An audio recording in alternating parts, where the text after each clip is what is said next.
Jesus does a lot of memorable things tonight.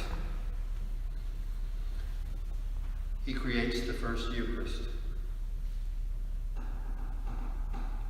He initiates the priesthood. And he gives the apostles an example of charity, of love, to serve one another. Lots to remember. So I want you to remember, look back in your life. Take a minute and think back to when you were in high school. Perhaps it was a few weeks or days before the final exam to see if you would pass, graduate, or whatever. Right before the big test. After weeks of trying to pack in all of that knowledge and information, it was time to show what you had learned, to show whether or not you had understood all the material. As usual, the day before, the teacher would have a review to prepare the class for the exams. This often was a question and answer session. And although it was helpful, every single student wanted the teacher to do just one thing.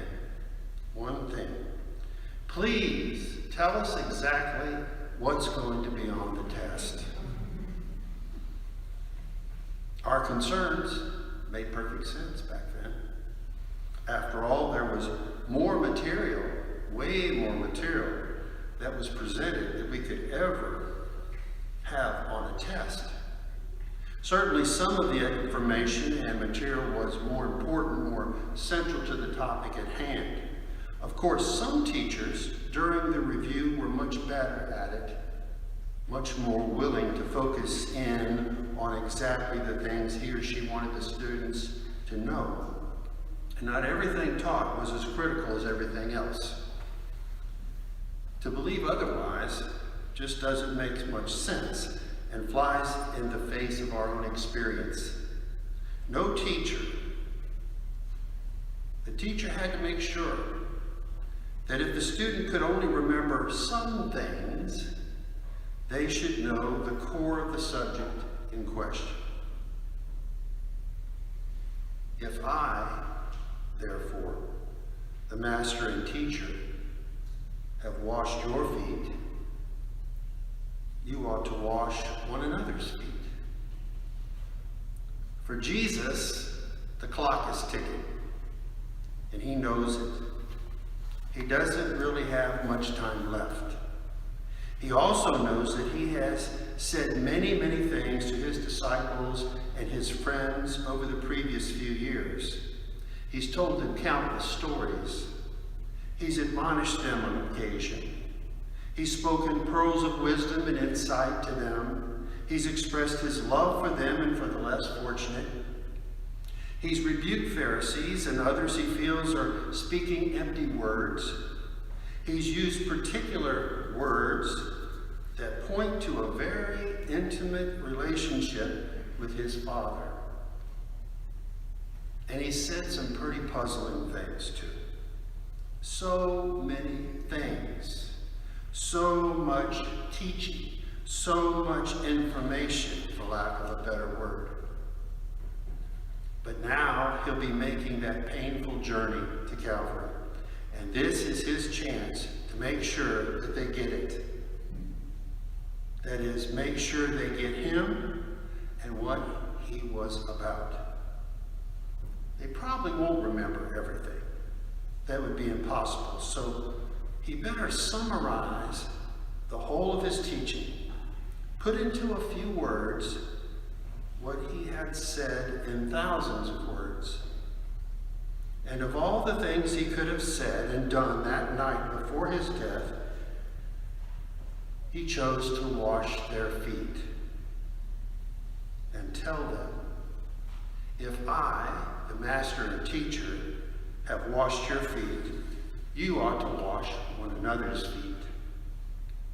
And in case that wasn't clear enough for them, he added, I have given you a model to follow, so that as I have done for you, you should also do. At first, they may have thought, well, that doesn't sound so bad, washing feet. But then I'm sure they paused and began to remember everything he had done in his ministry over those years.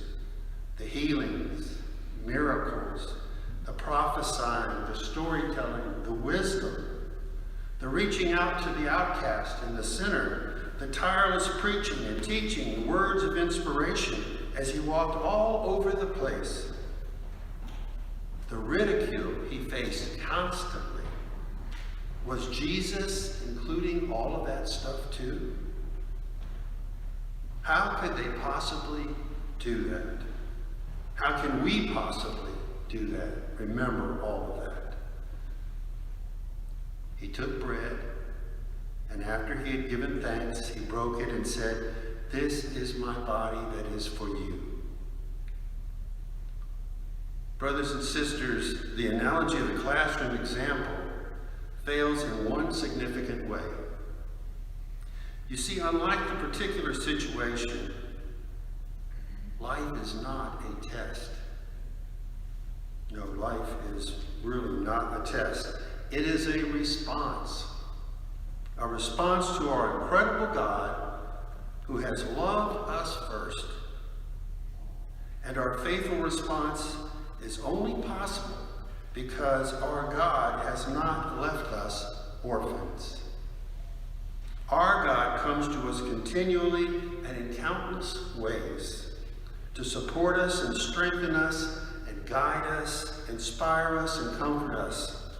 And nowhere does that happen more perfectly and profoundly than at this sacred table right here in our church. The Lord Jesus comes to us as real food for the journey, gives us his very self so that we can carry on his mission, which is really all about doing just one thing, loving. And so when Jesus asks us to model our lives after his, when he asks us to wash one another's feet, we need not fear or doubt or question if that is even possible. It is possible because he will always be with us, within us and alongside of us, informing our choices, giving us courage, holding our hands, helping us to say the right things when we get a chance to speak, filling us with confidence and strength and trust to continue loving, even when we find it incredibly difficult to love sometimes, even when doing so leads us in the direction of Calvary and suffering. Wash one another's feet? No problem. Not when we know at which table we get fed, by whom, and most importantly, with whom.